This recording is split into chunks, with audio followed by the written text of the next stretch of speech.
Bom dia, meus irmãos e amigos.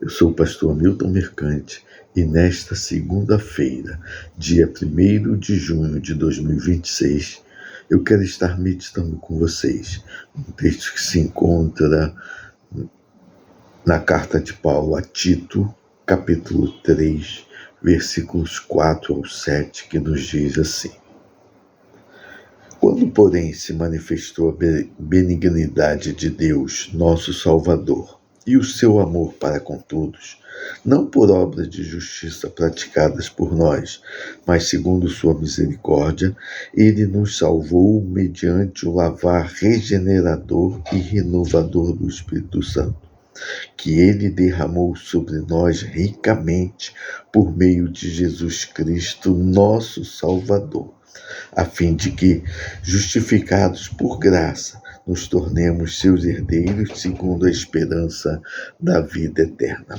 Paulo nos traz essa palavra falando que, dentre tantas coisas, que Jesus, ele nos lavou para remover nossos pecados, nos dando uma nova vida por meio do Espírito Santo que veio habitar em nós, para que com isso possamos ter a vida eterna, alcançar a vida eterna.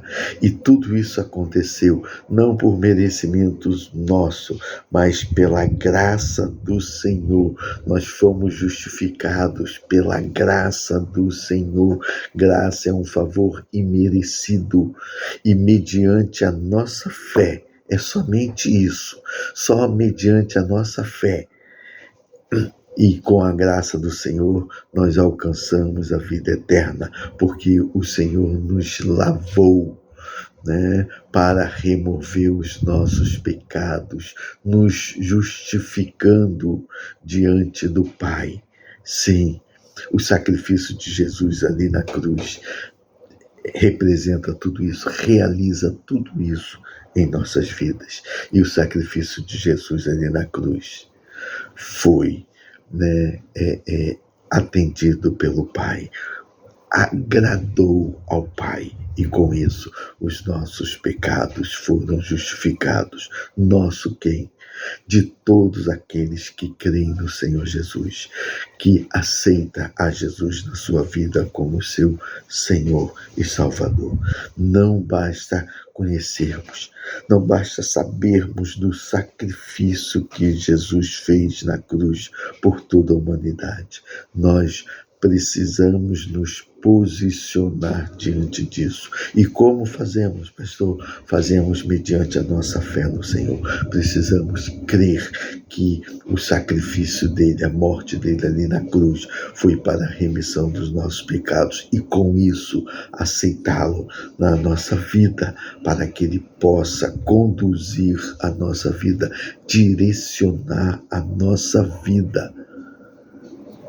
Porque o que o texto nos diz é que nos concedendo uma nova vida por meio do Espírito Santo. E é nessa nova vida que o Senhor nos concede. Em outro texto, Paulo fala que nos tornamos uma nova criatura. E diante disso, o Senhor possa estar operando grandemente na vida de todos nós, na vida daqueles que o reconhecem como Senhor e Salvador.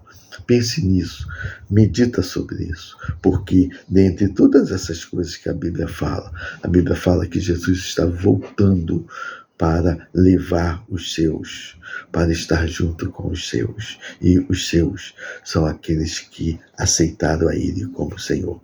Tem pessoas que falam que todos nós somos filhos de Deus. Não, todos nós, toda a humanidade é criatura de Deus. Os filhos de Deus são aqueles a qual aceitaram Jesus na sua vida, aqueles a qual passaram a ter essa nova vida por meio do Espírito Santo, que nos lavou e removeu de nós os nossos pecados. Pense sobre isso, reflita sobre isso e tome uma posição sobre isso, porque Jesus está voltando. E se você não se posicionar diante disso, você não vai ter morada, nos céus com o Senhor, como Ele prometeu. O Senhor nos abençoe, nos conceda uma semana de paz, de alegria e de vitória. Amém.